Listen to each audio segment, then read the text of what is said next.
So guys, welcome back from spring break. Got inverse variation. Another reason this is going to be the weird section of this chapter. We're starting a chapter on what's called rational expressions, which are fractions, and there's a reason why they're doing this in there because there's going to be some fractions involved. All right, what is inverse variation? Inverse variation is when two variables, x and y, are related as follows, meaning that is the those are basically the standard formula for inverse variation. Another variation of that would be this: x times y equals a. And that letter a right there, the number a, is a constant called the constant variation. And the way you read that is y is said to be very inversely with x. Now, basically it means this. If two numbers vary inversely as each other as y goes up, as x goes down. So if x is going down, y is going up. If x is going up, y is going down. That's how it's called varies inversely, or the opposite. For example, let's say let's say a is 2. All right, that's too easy. Let's say a is 12. If a is 12, and then let's say x is 6 and y is 2. That works because 6 times 2 is 12. Let's make the x go down. Let's say x goes down to 4. Look what happens to the y. It goes up to 3. All right, and 12 is called the constant variation because they must multiply together to be 12. But you can see what's happening as x goes down, y goes up, and vice versa. Now, there's another kind of variation called direct variation, which is the opposite.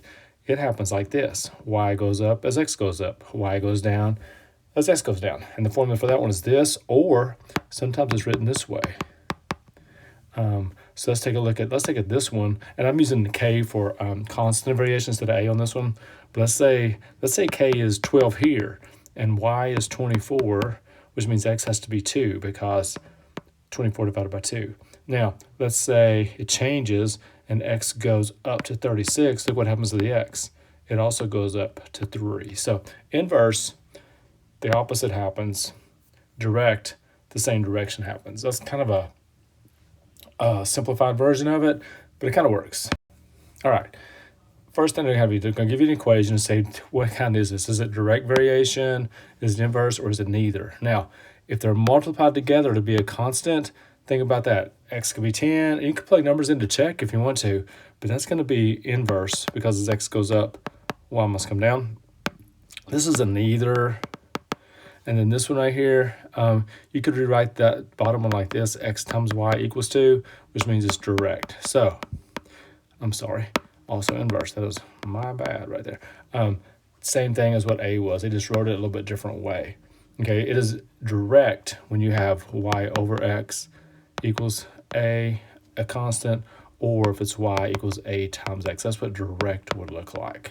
Okay, both of those are inverse, which is what the main part of today is. Okay, next slide. Tell whether our x and y show direct, inverse, or neither variation. Okay, one way to do these is, for example, let's just take that column right there and multiply. 2 times 12, that's negative 24, negative 24, negative 24, negative 24. Okay, if you multiply, that means x times y does equal the same constant, which means that's what inverse is. Now, I know we talk about sometimes as x goes up, y goes up or down, but negative sometimes will mess that up a little bit. So the second one, let's try that again. 2 times 1, 4 times 2, no. So it's not inverse for sure. Now if it's direct, that means if you divide y by x, you get the same thing. Like 2 divided by 1, 4 divided by 2, 8 divided by 3, nope. 16 divided by 4, nope, that's a neither. It started out looking like it was going to be a direct, but ended up being a neither. All right, last thing here. The variables x and y vary inversely. So if they vary inversely, this is what we know is true. X times y equals a. And y is 4 when x is 3. That's the key. If y is 4 when x is 3, what that means is our a is going to be 12. That's our a right there. Right there. It's got to be 12 all the time. It's called a constant of variation. It never changes. Okay, so it says this. Then find y when x is negative 2. So if x is negative 2, what's y? Knowing they have to equal negative 12 when you multiply them together. So if you divide by negative 2, you get y is negative 6. There you go. It also says write an equation that relates x and y, and that would be this. It would be x times y equals 12, or they probably want you to write this instead. 12 over x. Y is always 12 divided by x. So if x is negative 2, 12 divided by negative 2 is y. All right. That's kind of an unusual day tomorrow. Not a hard one though, so probably a good day to come back if you have to come back, which you do, and I do too. So we'll make it though. I'll see you tomorrow.